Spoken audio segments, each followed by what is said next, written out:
இயேசுவின் குடும்பம் ஒன்று உண்டு, அன்பு நிறைந்திடும் இடம் உண்டு. இயேசுவின் குடும்பம் ஒன்று உண்டு, அன்பு நிறைந்திடும் இடம் உண்டு.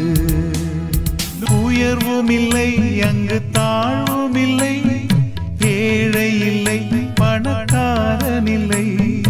உயர்வும் இல்லை, அங்கு தாழ்வும் இல்லை, ஏழை இல்லை, பணக்காரன் இல்லை.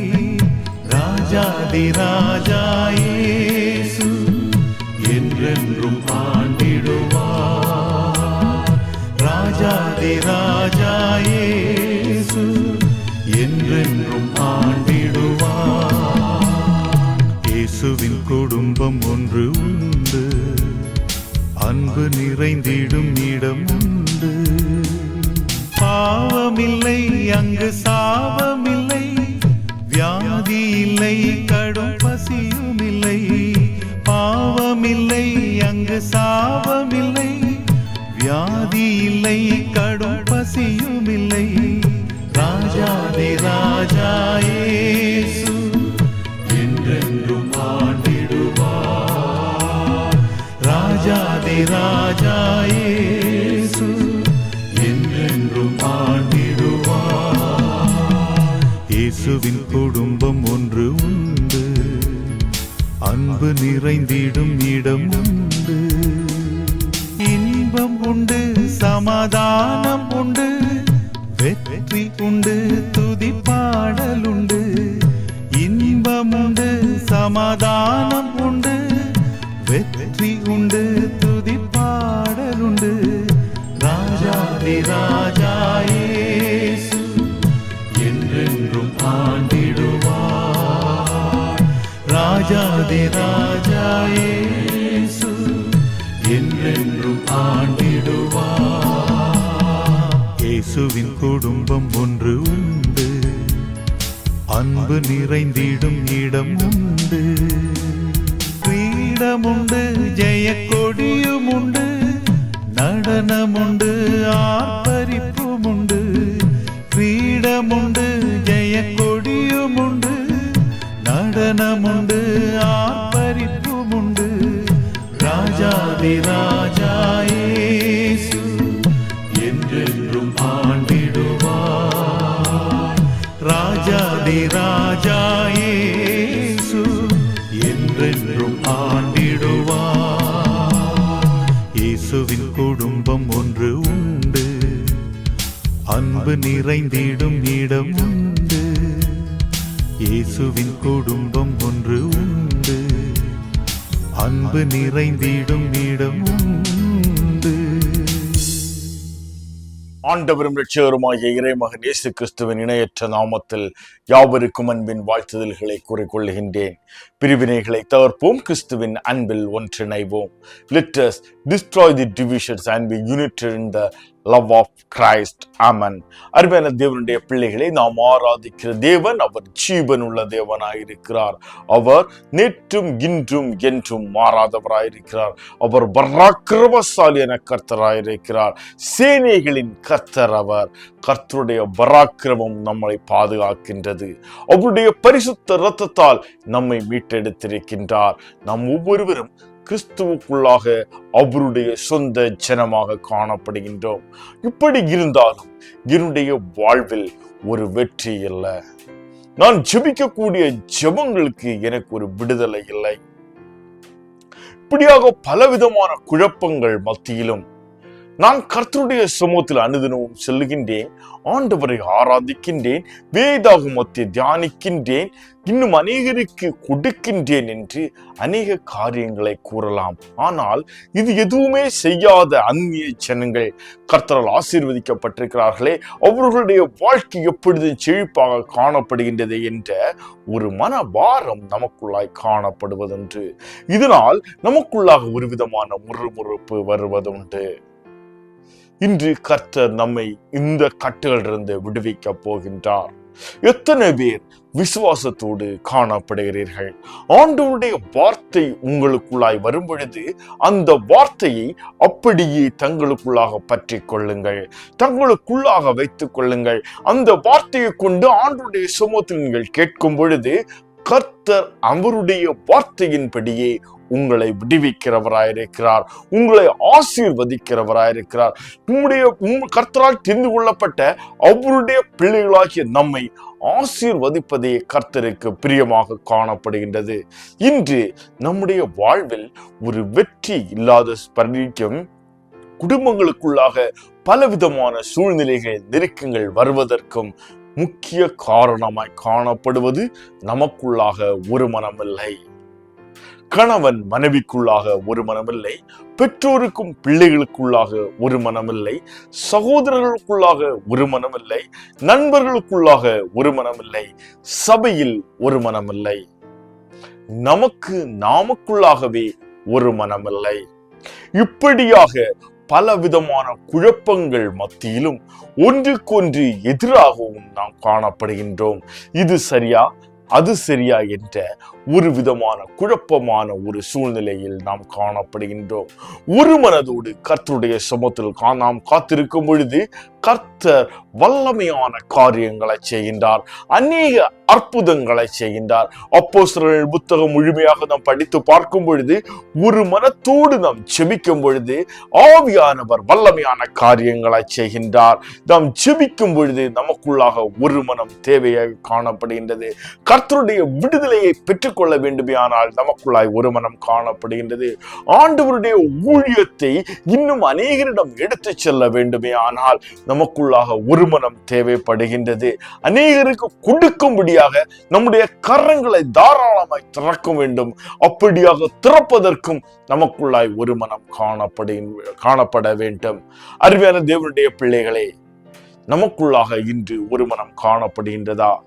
இன்று நமது வாழ்வு எப்படியாக இருக்கிறது என்று நாம் பார்ப்போமே ஆனால் 1 ராஜாக்களின் புத்தகம் 18ஆம் அதிகாரம் 21ஆம் வசனத்தை நாம் படிக்க கேட்போம். 1 ராஜாக்கள் 18ஆம் அதிகாரம் 21ஆம் வசனம். அப்பொழுது எலியா சகல ஜனத்தண்டைக்கும் வந்து, நீங்கள் எந்த மட்டும் 2 நினைவுகளால் குந்தி குந்தி நடப்பீர்கள்? கர்த்தர் தெய்வமானால் அவரை பின்பற்றுங்கள், பாகால் தெய்வமானால் அவனை பின்பற்றுங்கள் என்றான். ஜனங்கள் பிரதியுத்தரமாக அவனுக்கு ஒன்றும் சொல்லவில்லை. ஆகாப் ராஜாவின் காலகட்டத்தில் எலியா தீர்க்கன் மூலமாக இந்த வார்த்தை கொடுக்கப்படுகின்றது. இங்கே ஜனங்கள் யாவரும், கர்த்தரால் தெரிந்து கொள்ளப்பட்ட அவருடைய ஜனங்கள் யாவரும் கர்த்தரை விட்டுவிட்டு அந்நிய தெய்வமாகிய பாகாலை வழிபட்டு கொண்டிருக்கிறார்கள். இந்த சூழ்நிலையில் எலியா அந்தவர்களுடைய தீர்க்கதரிசிகள் அனைவரையும் அழைத்து கொண்டு வந்து அவர்களுக்கு முன்பாக கூறுகிறார், நீங்கள் எதற்காக குந்தி குந்தி நடக்கிறீர்கள்? இன்று என்னுடைய வாழ்க்கையிலும் இப்படிப்பட்ட ஒரு குந்துதல் உண்டு. நான் செய்வது சரியா அல்லது தவறா? நாம் தேர்ந்தெடுத்திருக்கக்கூடிய இந்த முடிவு சரியானதா அல்லது தவறானதா? கர்த்தருடைய சமூகத்தில் நான் ஜெபித்திருக்கிறேனே, ஜெபத்தை ஆண்டவர் கேட்டாரா கேட்கவில்லையா? எனது மனைவி இப்படி செய்திருப்பாளா செய்திருக்க மாட்டாளா?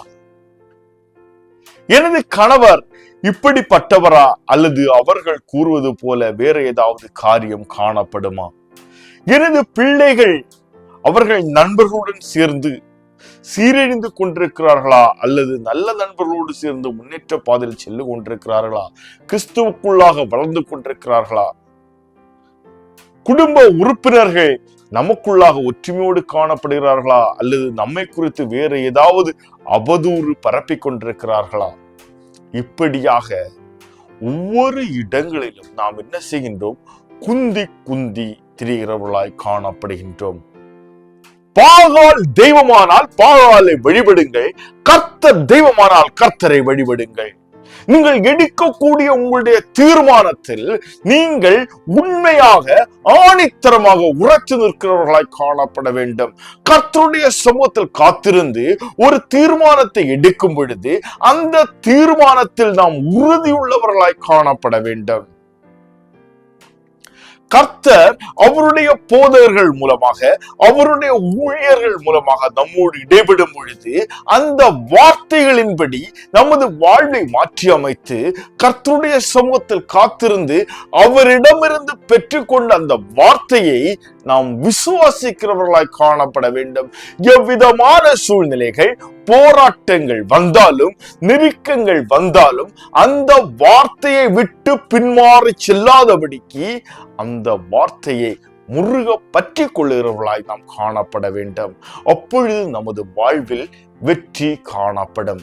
அப்போஸ்தலன் பவுல் கூறும் பொழுது நமக்கு உள்ளாக ஒரு போராட்டம் காணப்படுகின்றது. ஆவிக்குரிய மனுஷனுக்கும் மாம்சீக மனுஷனுக்குள்ளாக ஒரு போராட்டம் காணப்படும். இது சரியா, இது வேண்டாமா, இதை செய்யவா வேண்டாமா என்ற ஒரு போராட்டம் காணப்படும்.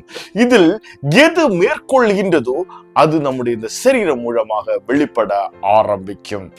அந்த கிரியை நம்முடைய சரீரம் மூலமாக வெளிப்பட ஆரம்பிக்கும்.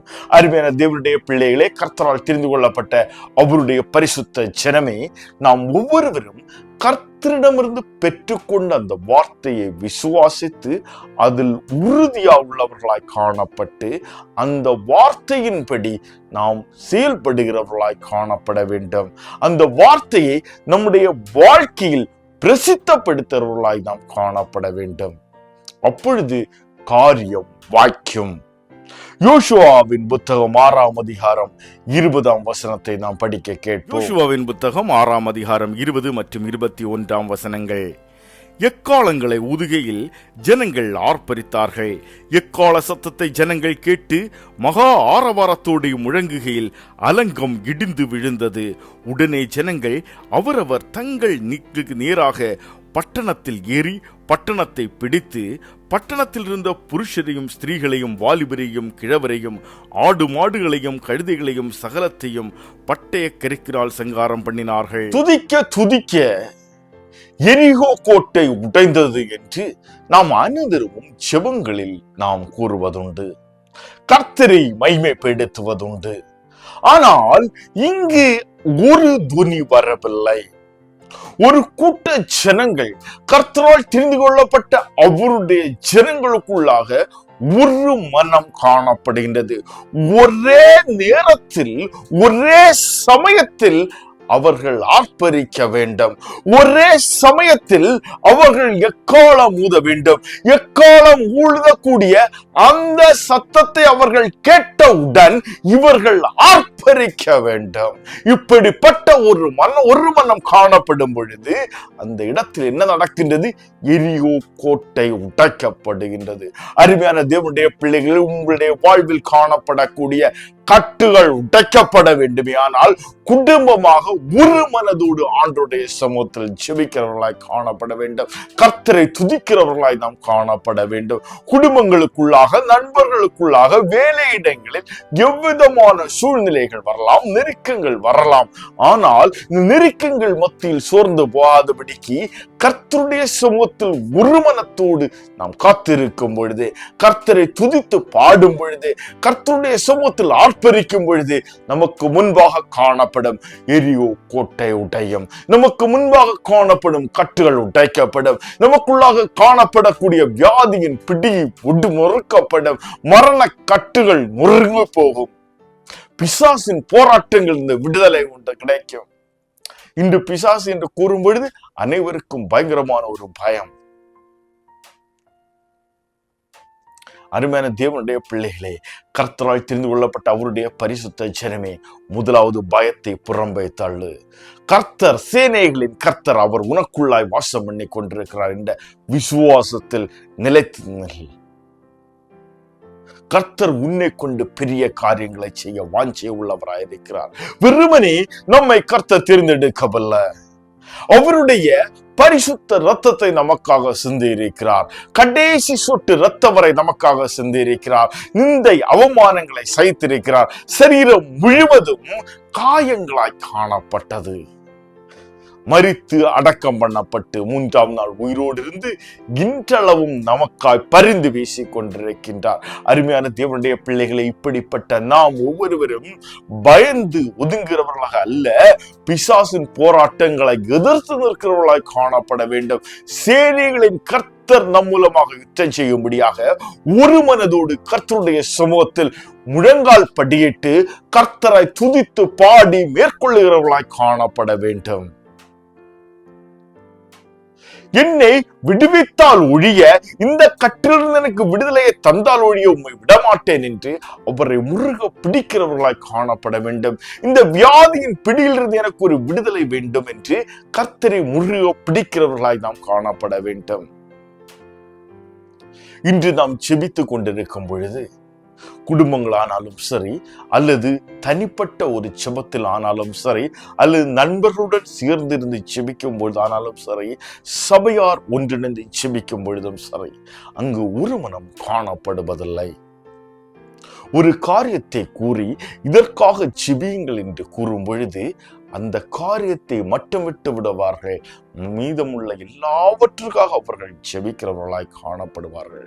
அவர்கள் செபித்துக் கொண்டிருக்கும் பொழுதும் மற்றவர்களுடைய சிந்தனைகள் வேறு எங்காவது இருக்கும். குடும்பத்தில் கணவன் மனைவி பிள்ளைகளோடு சேர்ந்து செபிக்கும் பொழுது பிள்ளைகள் ஒன்று விளையாடி கொண்டிருப்பார்கள், மனைவி இன்னொரு பாகத்தை செய்து கொண்டிருப்பார், கணவர் ஜெபித்துக் கொண்டிருப்பார்.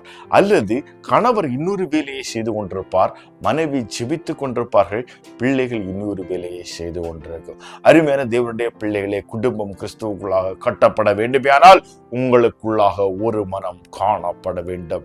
நீங்கள் எடுக்கக்கூடிய தீர்மானங்கள் உரைத்து நிற்க வேண்டுமானால் உங்களுக்குள்ளாக ஒரு மனம் காணப்பட வேண்டும். உங்களுக்குள்ளாக ஒரு மனம் காணப்படும் பொழுது உங்களுக்கு முன்பாய் வரக்கூடிய கட்டுகள் உடையும். அது எரியோ கோட்டையாக இருந்தாலும் கர்த்தர் அதை முறித்து போடுவார்.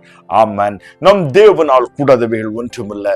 எஸ்தரின் புத்தகம் 4ஆம் அதிகாரம் 16ஆம் வசனத்தை நாம் படிக்க கேட்போம். எஸ்தரின் புத்தகம் 4ஆம் அதிகாரம் 16ஆம் வசனம். நீர் போய் சூசானில் இருக்கிற யூதரை எல்லாம் கூடி வர செய்து 3 நாள் அல்லும் பகலும் புசியாமலும் குடியாமலும் இருந்து எனக்காக உபவாசம் பண்ணுங்கள், நானும் என் தாதிமாரும் உபவாசம் பண்ணுவோம். இவ்விதமாக சட்டத்தை மீறி ராஜாவினிடத்தில் பிரவேசிப்பேன், நான் செத்தாலும் சாகிறேன் என்று சொல்ல சொன்னான். எஸ்தர் ராஜாத்தி மொர்தெகாய்க்கு ஒரு தூது அனுப்புகிறாள். இப்படியாக இங்கு ஆமான் மூலமாக தந்திரமாக ஒரு ராஜ கட்டளை புறப்பட்டு வருகின்றது. யூத ஜனங்கள் அனைத்தையும் கொன்றுவிட வேண்டும். இந்த கட்டளை வந்த பிற்பாடு மொர்தெகாய் எஸ்தருக்கு தூது அனுப்புகின்றார். அதற்கு பதிலாக எஸ்தர் மொர்தெகாய்க்கு தூது அனுப்புகின்றார். எப்படியாக ராஜா கட்டளையை மீறி நான் ராஜாவை பார்க்கும்படியாக பிரவேசிக்க செல்கின்றேன், நீங்கள் எனக்காக ஜெபித்துக் கொள்ளுங்கள். சபை அந்த இருக்கக்கூடிய ஜனங்கள் அனைவரும், யூத ஜனங்கள் அனைத்தும் மட்டுமல்லாதபடிக்கு மிருக ஜீவன்கள் யாவும் உபவாசத்தோடு கர்த்தருடைய சமூகத்தில் காத்திருங்கள், நானும் என் தாதிமாரும் அவர்களுடன் இருக்கக்கூடிய யாவரும் கர்த்தருடைய சமூகத்தில் உபவாசத்தோடு காத்திருப்போம். பிற்பாடு நான் என்ன செய்ய போகிறேன்? ராஜாவுக்குள்ளாக பிரவேசிக்க போகின்றேன். அருமையான தேவனுடைய பிள்ளைகளே, கர்த்தரால் தெரிந்து கொள்ளப்பட்ட பரிசுத்த ஜனமே, ஒரு கூட்டம் ஜனங்களை அழித்து போடும்படியான ஒரு கட்டளை புறப்பட்டு வருகின்றது. இந்த ஜனங்கள் சோர்ந்து போகவில்லை. இந்த ஜனங்கள் அவர்களுக்கு எதிராக யுத்தம் செய்ய செல்லவில்லை. அவர்கள் என்ன செய்யறாங்க?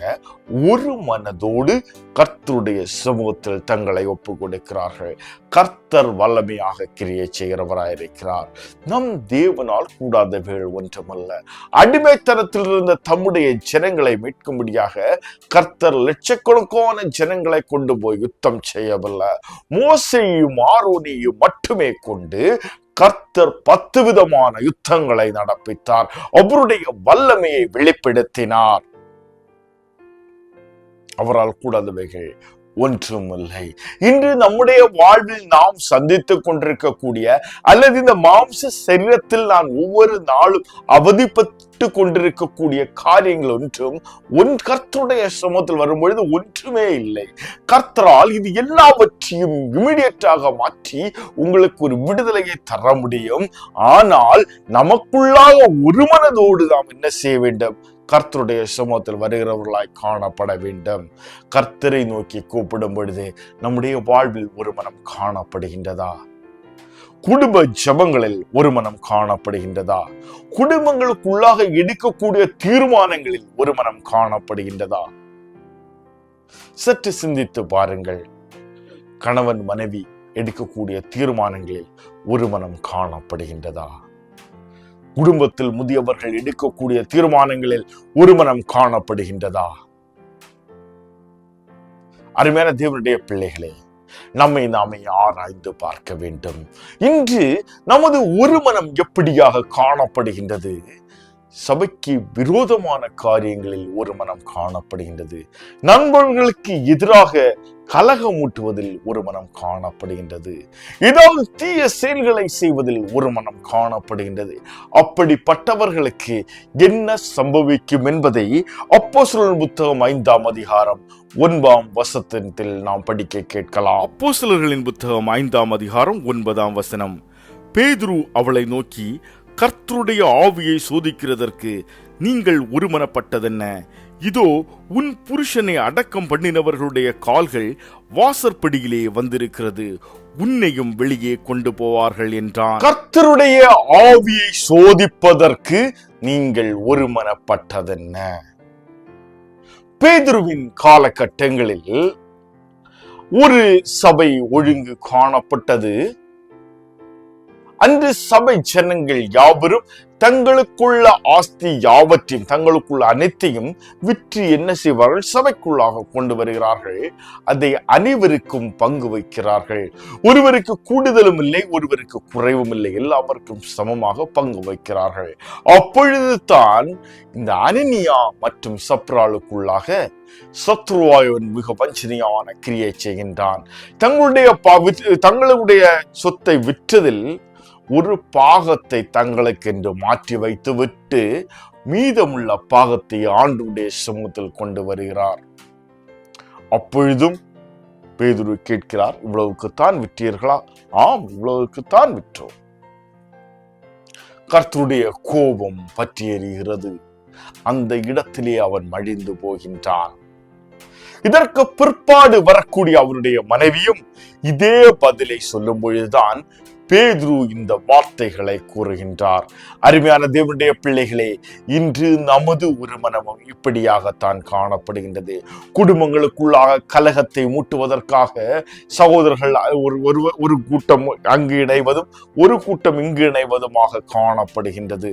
நண்பர்களுக்குள்ளாக கலகம் மூட்டும்படியாக, இன்னும் சண்டைகளை போடும்படியாக, பலவிதமான போராட்டங்களை செய்யும்படியாக, பலவிதமான தீய செயல்களுக்குள்ளாக செல்லும்படியாக ஒரு கூட்டமாக ஒரு மனம் காணப்படுகின்றது. சபைகளுக்குள்ளாக நாம் பார்ப்போமே ஆனால் படித்தவர்கள் ஒரு கூட்டம், படிக்காதவர்கள் ஒரு கூட்டம், அந்த ஜாதியார் ஒரு கூட்டம், இந்த ஜாதியார் ஒரு கூட்டம் என்று கூட்டமாக பிரிந்திருப்பார்கள். செல்வந்தர் ஒரு கூட்டம், ஏழை ஜனங்கள் இன்னொரு கூட்டம் என்று. அருமையான தேவனுடைய பிள்ளைகளே, கர்த்தரால் தெரிந்து கொள்ளப்பட்ட பரிசுத்த ஜனமே, கர்த்தருடைய சமூகத்தில் நாம் ஒவ்வொருவரும் விலையேறப்பெற்றவர்களாயிருக்கிறோம். நம்மை அவர் வெறுமனை எடுக்கவில்லை, அவருடைய பரிசுத்த இரத்தத்தை சிந்தி அவருடைய ஜீவனை கொடுத்து நம்மை மீட்டெடுத்திருக்கிறார் என்பதை ஒருபோதும் மறந்து விடாதிருங்கள். கர்த்தருடைய சமூகத்தில் வரும் பொழுது நமக்குள்ளாக ஒரு மனம் அட வேண்டும். அது படித்தவர்களானாலும் சரி, அல்லது கல்வி அறிவு இல்லாதவர்களானாலும் சரி, அல்லது ஏழை ஆயிருந்தாலும் சரி, செல்வந்தனாக இருந்தாலும் சரி, யாராய் இருந்தாலும் கர்த்தருடைய சமூகத்தில் நாம் யாவரும் ஒருவரே. ஆண்டவருடைய சமூகத்தில் நாம் யாவரும் அவருக்கு பிள்ளைகள் மட்டுமே. நாம் யாவருக்காகவுமே அவர் தம்முடைய ஜீவனை கொடுத்திருக்கின்றார். நமக்குள்ளாக ஒரு மனம் காணப்படுகின்றதா? இந்த கூட்டம் கூட்டமாக சேர்ந்து கலகம் மூட்டி சபையை பிரித்து போதகர்களுக்கு உள்ளாக சண்டைகளை மூட்டுவது, பலவிதமான சூழ்நிலைகளை உருவாக்கி கொண்டிருக்கின்றனர். இதே போல குடும்பங்களுக்குள்ளாக சகோதர சகோதரிகளுக்குள்ளாக கலகம் மூட்டுவது, வேலையிடங்களில் கலகம் மூட்டுவது, நண்பர்களுக்குள்ளாக கலகம் மூட்டுவது என்று இதற்காகவே ஒருமனப்படுகிறவர்களாய் காணும். இதற்காக தனியா உட்கார்ந்து இருக்கிறது, அதற்காக தனியா பிளான் பண்றது, என்னென்ன காரியங்களை அதுக்கு எக்ஸிக்யூட் பண்றது வரைக்கும் பக்கா பிளானிங்கா இருக்கும். யாருக்கும் சந்தேகமே வராது. ஆனா ஆண்டவருடைய சமூகத்தில் வரும் பொழுது சற்று சிந்தித்து பாருங்கள். கர்த்தர் இதற்காகவா உங்களை தேர்ந்தெடுத்தார்? குடும்பத்திற்குள்ளாக கலகம் மூட்டுவதற்காகவா நீங்கள் பரிசுத்த வேதாகமத்தை எடுத்துக்கொண்டு தேவாலயத்திற்கு சென்று ஜெபித்துக் கொண்டிருக்கிறீர்கள்? கணவன் மனைவிக்குள்ளாக கலகம் மூட்டுவதற்காகவா நீங்கள் சபைக்கு செல்லுகிறீர்கள்? இதற்காகவா கர்த்தர் உங்களை ரட்சித்தார்? இதற்காகவா அவருடைய பரிசுத்த ஜீவனை கொடுத்தார்? அவருடைய இரத்தத்தை நமக்காக சிந்தினார். சற்று சிந்தித்து பாருங்கள். நமக்குள்ளாக ஒரு மனம் வேண்டும். கிறிஸ்துவுக்குள்ளாக பலப்படும்படியாக, ஆவியில் அனலாக மாறும்படியாக, ஆவியின் அபிஷேகத்தை பெற்றுக்கொள்ளும்படியாக, கிறிஸ்துவுக்குள்ளாக வளரும்படியாக நமக்குள்ளாக எப்பொழுதும் ஒரு மனம் காணப்பட வேண்டும். குடும்பத்தின் வளர்ச்சிக்காக நமக்குள்ளாய் ஒருமனப்பட வேண்டும். நண்பர்களுக்குள்ளாக ஒருமனம் காணப்பட வேண்டும். வேலை இடங்களில் வேலையின் முன்னேற்றத்திற்காக நமக்கு ஒருமனம் காணப்பட வேண்டும். சபையின் வளர்ச்சிக்காக, ஊழியங்களுக்காக நமக்குள்ளாய் ஒருமனம் காணப்பட வேண்டும். அந்நிய ஜனங்களுக்கு, எளிய ஜனங்களுக்கு கொடுக்க முடியாத நமக்குள்ளாய் ஒருமனம் காணப்பட வேண்டும். அருமையான தேவனுடைய பிள்ளைகளே, இதற்காக அல்லவோ கர்த்தர் நம்மை தேர்ந்தெடுத்திருக்கின்றார். இதைத்தான் ஆண்டவராய் இயேசு கிறிஸ்து அவருடைய சுவிசேஷ காலங்களில் மிக தெளிவாக கூறுகின்றார். மத்தேயுவின் சுவிசேஷ புத்தகம் 18ஆம் அதிகாரம் 19 மற்றும் 20ஆம் வசனத்தை நாம் படிக்க கேட்போம். மத்தேயுவின் சுவிசேஷ புத்தகம் 18ஆம் அதிகாரம் 19 மற்றும் 20ஆம் வசனங்கள்.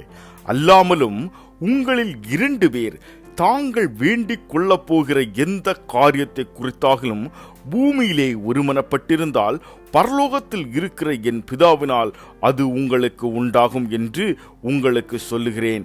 ஏனெனில் 2 பேராவது 3 பேராவது என் நாமத்தினாலே எங்கே கூடியிருக்கிறார்களோ அங்கே அவர்கள் நடுவிலே இருக்கிறேன் என்றார். 2 பேர் எந்த ஒரு காரியத்தை குறித்தாகிலும் ஒரு மனப்பட்டு கர்த்தருடைய சமூகத்தில் இருக்கும் பொழுது அந்த காரியத்தை நான் உனக்கு வாய்க்க பண்ணுவேன். நீ கேட்கிற காரியத்தை உனக்கு நான் கொடுப்பேன் என்று கர்த்தர் வாக்களிக்கின்றார். அருமையான தேவனுடைய பிள்ளைகளே, கர்த்தரால் தெரிந்து கொள்ளப்பட்ட அவருடைய பரிசுத்த ஜனமே, பரலோக ராஜ்யத்தின் சுதந்திரவாளிகளை, நாம் ஒவ்வொருவரும் எதற்காக இன்று ஒருமனப்பட்டு கொண்டிருக்கின்றோம்? நம்முடைய வாழ்வில் இன்று ஒருமனம் காணப்படுகின்றதா? நாம் அப்படியே நமக்குள்ளாக ஒருமனம் காணப்படுமே ஆனால் எது குறித்ததான ஒருமனம் காணப்படுகின்றது? நம்மை நாமே ஆராய்ந்து பார்க்க வேண்டும். நாம் ஒரு மனதோடு கர்த்தருடைய சமூகத்தில் கேட்கக்கூடிய எந்த ஒரு காரியத்தையும் கர்த்தர் நமக்கு வாய்க்க பண்ணுவார். உங்களுடைய குடும்பத்தின் வளர்ச்சிக்காக ஆண்டுடைய சமூகத்தில் ஒரு மனதோடு காத்திருப்பீர்களானால் கர்த்தர் அதை வாய்க்க பண்ணுவார். ஈசாக்குடைய ஜெபத்தை கேட்டு ரெபெக்காளுடைய கற்பத்தை திறந்த அன்பின் பரம தகப்பன் இன்றும் ஜீவனுள்ள தேவனாயிருக்கிறார். நீங்கள் ஒரு மனதோடு கர்த்தருடைய சமூகத்தில் இருக்கும் பொழுது கர்த்தர் உங்களுடைய கற்பத்தின் பாத்திரத்தை தொட்டு உங்களுக்கு கற்பத்தின் கனியை ஆசீர்வதித்து தருவார். மரண படுக்கையில் இருக்கக்கூடியவர்களுக்காக ஒரு மனதோடு கர்த்தருடைய சமூகத்தில் காத்திருந்து செபிக்கும் போது அந்த படுக்கையை அவர்கள் எடுத்துக்கொண்டு எழும்பி நடந்து செல்ல கர்த்தர் கிருபை பாராட்டுவார். நம் தேவன் அவர் ஜீவன் உள்ள தேவனாயிருக்கிறார். பொருளாதார நெருக்கங்கள் நிமித்தமாக நான் இனி என்ன செய்வது என்று அறியாமல் திகைத்து நிற்கும் பொழுது கர்த்தருடைய சமூகத்தில் ஒரு மனத்தோடு ஜெபிப்பீர்களே ஆனால் உங்களுக்குள்ளாக ஒரு புதிய வழியை கர்த்தர் ஆயத்தப்படுத்தி தருவார். உங்களுக்குள்ளாக என்ன காணப்படுகின்றதோ அதை கொண்டே கர்த்தர் உங்களை ஆசீர்வதித்து உங்களுடைய எல்லா நெருக்கங்களிலிருந்தும் ஒரு விடுதலையை கட்டளையிடுவார்.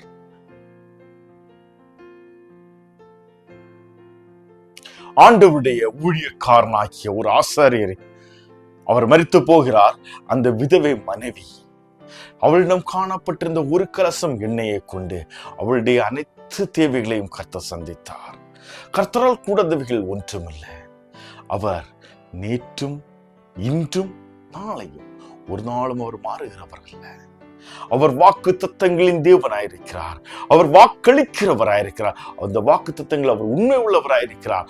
அந்த உண்மையை அவர் நிறைவேற்றுகிறவராயிருக்கிறார். கர்த்தர் உங்களுக்கு ஒரு ஆசீர்வாதத்தை தந்திருப்பாரையானால் அந்த ஆசீர்வாதத்தை முருகப்பிடித்து ஒரு மனதோடு ஆண்டவருடைய சமூகத்தில் காத்திருங்கள். உங்கள் வாழ்க்கை செழிக்கும். உங்கள் வாழ்வில் காணப்படும் அனைத்து போராட்டங்களில் ஒரு விடுதலை கிடைக்கும். கண்களை மூடி கர்த்தருடைய சமூகத்தில் ஒப்பு கொடுப்போமா? எத்தனை பேர் ஒரு மனதோடு இந்த நேரத்தில் கர்த்தருடைய சமூகத்தில் முழங்கால் படியிட போகிறீர்கள்? கர்த்தர் உங்கள் வாழ்க்கையை மாற்றப் போகின்றார். உங்கள் வாழ்வில் காணப்படக்கூடிய கட்டுகளின் ஒரு விடுதலையை தரப்போகின்றார். உங்களுடைய தேவைகளை கர்த்தர் சந்திக்க போகின்றார். வியாதியின் பிடியில் இருந்து ஒரு விடுதலையை கட்டளையிடப் போகின்றார். பிசாசின் போராட்டத்தின் ஒரு விடுதலையை கட்டளையிடப் போகின்றார். உங்களுடைய அனைத்து தேவைகளையும் சந்திப்பார். உங்களுடைய பிள்ளைகளுடைய எதிர்காலத்தை கர்த்தர் ஆசீர்வதிப்பார். பிள்ளையுடைய திருமண காரியங்களை கர்த்தர் ஆசீர்வதிப்பார். கர்த்தர் எல்லாவற்றுக்கும் போதுமானவர் என்று உங்களை ஆசீர்வதிக்க போகின்றார். கண்களை மூடி ஜெபிப்போமா? எங்கள் அன்பாய் நேசுவிடத்தில் எங்கள் அன்பின் பரம தகப்பனே, இந்த நேரத்தில் உங்களுடைய வார்த்தைகள் மூலமாக எங்களோட பேசினீங்க அப்பா. இத்தனை நாட்கள் நாங்கள் அநேக விதமான தீய செயல்களுக்காக ஒருவருக்கு விரோதமாக செயல்படும்படியாக ஒருமனப்பட்டது உண்டு ஆண்டவரே. எங்களை ஒரு விசை கூட நீங்க கழுகும்படியாக ஜெபிக்கிறோம். எங்களை மன்னிங்க தகப்பனே. அப்பா, நாங்கள் கிறிஸ்துவுக்குள்ளாக ஒருமனப்பட்டு குடும்பத்தின் வளர்ச்சிக்காக, சபையின் முன்னேற்றத்திற்காக, சபையின் வளர்ச்சிக்காக, குடும்ப ஆசீர்வாதங்களுக்காக, சபையின் ஆசீர்வாதங்களுக்காக, நண்பர்களின் ஆசீர்வாதங்களுக்காக, கர்த்தரை பற்றும் விசுவாசத்தில் வளர்ச்சி அடையும்படியாக, ஆவியில் அனல் அடையும்படியாக இதோ உடைய சமூகத்தில் ஒருமனப்பட்டு காணப்படுகின்றோம் அப்பா. தெய்வீக வல்லமை இறங்கட்டும். தெய்வீக வல்லமை இறங்கட்டும் ஆண்டவரே. தெய்வீக வல்லமை இறங்கட்டும் அப்பா. ஆண்டவர் எரிகோ கோட்டை உடைந்தது போல அப்பா கட்டுகள் உடைக்கப்படட்டும். சத்துருவின் போராட்டங்கள் உடைக்கப்படட்டும். மரண கட்டுகள் உடைக்கப்படட்டும் ஆண்டவரே. உம்முடைய அக்கினி பற்றி எரியும்படியாக ஜெபிக்கிறேன். கர்ப்பத்தின் பாத்திரத்தை கர்த்தர் தொடுங்க தகப்பனே. திருமணத்திற்கு ஆயத்தமாரி ஒவ்வொரு பிள்ளையுடைய வாழ்விலும் கர்த்தர் அதிசயத்தை நடத்தும்படியாக ஜெபிக்கிறேன். தெய்வீக வல்லமை இறங்கி வரட்டும் அப்பா. ஒவ்வொரு பிள்ளைகளையும் நீங்க ஆசீர்வதிங்க ஆண்டவரே. கர்த்தருடைய ஆசீர்வாதம் இறங்கி வரட்டும். உம்முடைய கிரியை பிள்ளைடைய வாழ்க்கையில் வெளிப்படுவதற்கு தடையாயிருக்கக்கூடிய எல்லா தடைகளையும் மாற்றும். பிள்ளைகளை ஒருமனப்படுத்தும். கிறிஸ்துவுக்குள்ளாக பலப்படுத்தும். தெய்வீக வல்லமை ஒவ்வொருவரையும் ஆளுகை செய்யட்டும் அப்பா. ஒரு அதிசயத்தை நடத்தும். அனைத்து தேவைகளை சந்திங்க. கர்த்தருக்கேற்ற ஒரு சாட்சியின் ஜீவம் எங்களுடைய வாழ்வில் காணப்பட எங்கள் ஒவ்வொருவருக்கு கிருபை தாரும். தாழ்த்தி உம்முடைய கரங்களில் ஒப்படைக்கிறேன். மீட்பெரும் இரட்சகருமாகிய இயேசு கிறிஸ்துவின் மூலம் பிதாவே, ஆமென். என் ஆத்துமாவே கர்த்தரை தோத்திரி. என் முழு உள்ளவருடைய பரிசுத்த நாமத்தை தோத்திரி. என் ஆத்துமாவே கர்த்தரை தோத்திரி. அவர் செய்த சகல உபகாரங்களையும் மறவாதே. ஆமென். ஆசீர்வாதம் நமது ஆண்டவராகிய இயேசு கிறிஸ்துவின் கிருபையும் அன்பும் சமாதானமும் இன்றும் என்றும் சதா காலங்களிலும் நம்ம அனைவரோடும் கூட இருப்பதாக. நாம் ஒவ்வொருவரும் ஒரு மனதோடு ஆண்டவருடைய சமூகத்தில் காத்திருக்கும் பொழுது அநாதி தேவன் தாமே நம்முடைய அனைத்து தேவைகளையும் சந்தித்து அவருடைய அநாதி ஆசீர்வாதத்தை சுதந்திரித்துக் கொள்ள நம் ஒவ்வொருவருக்கும் கிருபை பாராட்டுவாராக. ஆமன். இந்த செய்தியை கேட்டுக்கொண்டிருக்கிற அருமையான சகோதரனை சகோதரியே, கர்த்தருடைய பிள்ளைகளே, கர்த்தர் உங்களோடு கூட இடைப்பட்டிருப்பாரே. ஆனால் இந்த வார்த்தைகளை உங்களை நண்பர்களுக்கும் எடுத்து செல்லுங்கள். அவர்களும் கர்த்தருடைய சமூகத்தில் ஒரு மனதோடு காத்திருந்து புதுபலனை பெற்றுக்கொண்டு கர்த்தருக்கென்று எழுப்பி பிரகாசிக்கட்டும்.